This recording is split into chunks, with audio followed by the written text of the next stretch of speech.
Hi everybody, it's Matt here from Each Beautiful Day. Part 2 of my sojourn tonight, and it is late, it's just almost about 8 o'clock, was actually updating our pharmacy. Yeah, we've had to actually not only move house, but now we've also got to migrate all the pharmaceutical components for Dyan, who's got a disability, and also myself. I've got some complex chronic illnesses going on as well. From where we've moved from in Pharmacy 777 and Applecross, I've been looking around our new local area to find who's most suitable pharmacy to migrate through. And I'm actually going to stay with Pharmacy 777, and we've actually chosen one that's close by to us. It's only about 5 minutes down the road, luckily. But it's still actually a bit of an exercise because one, there's the app that I'm used to, which enables me as a carer to manage, and also I'm the guardian for Dyan, to manage all her medications, her medication orders, getting the scripts in through from her doctor visits or the hospital, managing all of that, doing the ordering, and also collection, pickup, and obviously medication management at home for her. But some of the scripts that Dyan has are not only on the PBS system, but some of them are compounding. So that's why we use Pharmacy 777, because they actually have a compounding pharmacy component, so they can actually make the medications on site.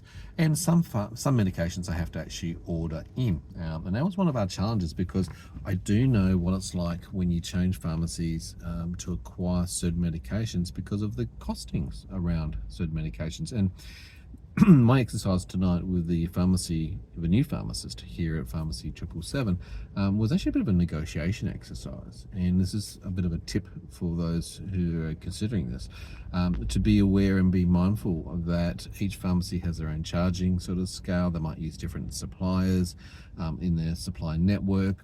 And certain medications, particularly for Dyan, unfortunately aren't on the PBS, and that's where the pricing can be huge, absolutely huge. As an example, one of her medications, LGP, which is Little Green Pharma, produce medicinal cannabis, CBD, and THC, it's a 10-10 combo. And that helps tremendously. Remember, I'm not providing medical advice here, so disregard that component. I'm just giving you some information about our day-to-day usage, but we find it incredibly beneficial for everything from the nausea, the pain release, inflammation, helping with the seizures. There's a whole range of things. There's so many benefits from that particular medication. So it's part of her cycle, but it's actually ranges in pricing, depends on where you get it from and who you get it through. So that was one of my exercises when I'm choosing a pharmacist, was to have a conversation with the head pharmacist to make sure that I can get the primary scripts that Dyan needs at an affordable price. So for example, I can get it through my previous pharmacy for $175 for a 50ml bottle. That's a lot of money when you add these things up. So we're going to be very, very mindful of our budgeting and careful of our money when we're managing the medications for Dyan. Some things we just simply can't afford. So we're careful on the utilization, quantities, and also the ordering system to make sure that we don't run out, because you don't want to have situations where you run out of supply and then you have withdrawals and other sort of effects. You've got to keep a continuity of the supply going through, just make sure it covers the it reverses.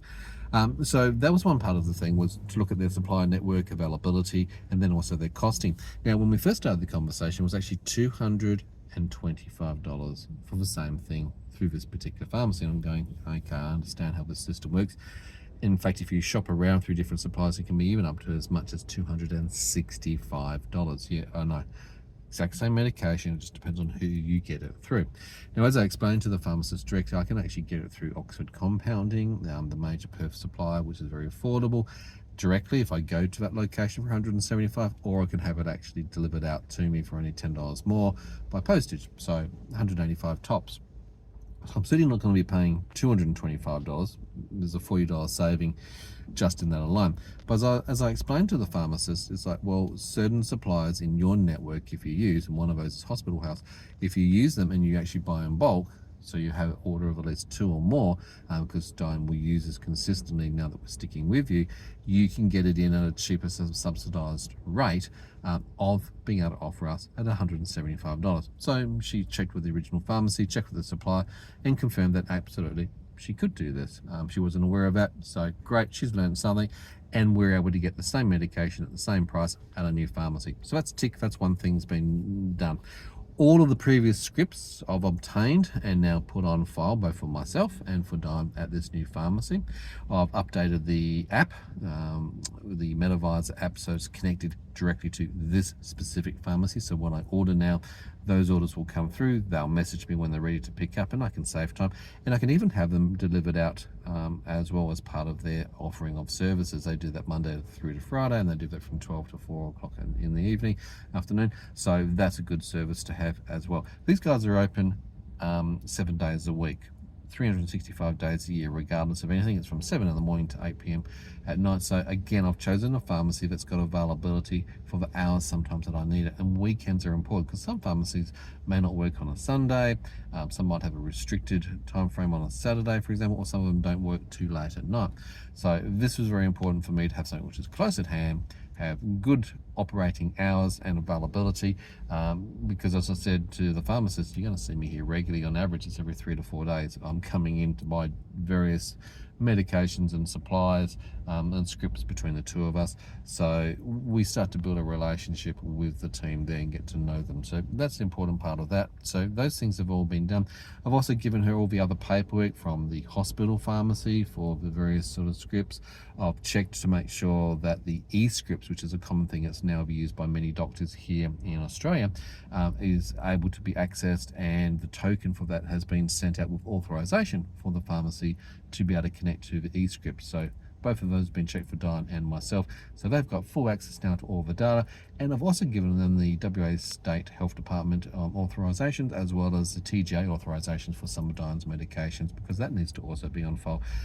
There are so many things when you're managing the medications of a person who's got chronic complex illnesses or disabilities, and if you're the carer or the guardian, that you need to make sure that you are aware of and arrange, and do shop around, like I said, because you can save a lot of money, which is very important in your own budget to use elsewhere, by doing that shopping around exercise and being aware of the supply network and how it actually operates. So if you educate yourself in that system, you can have informed conversations with your pharmacy and pharmacist and make sure you're getting the best deal, or at least you know your choices by shopping around and going to other suppliers to get the different components. As I said to the pharmacist, I want to have a one-stop location that I can call upon, engage, and get everything ordered into without having to go to multiple different suppliers. It saves me time and energy, and everything's centralized. Doesn't that make sense? I think so. If you like this tip, give us a big thumbs up. If you've got questions or comments, leave them below, and I'll see you in another episode real soon. Bye for now.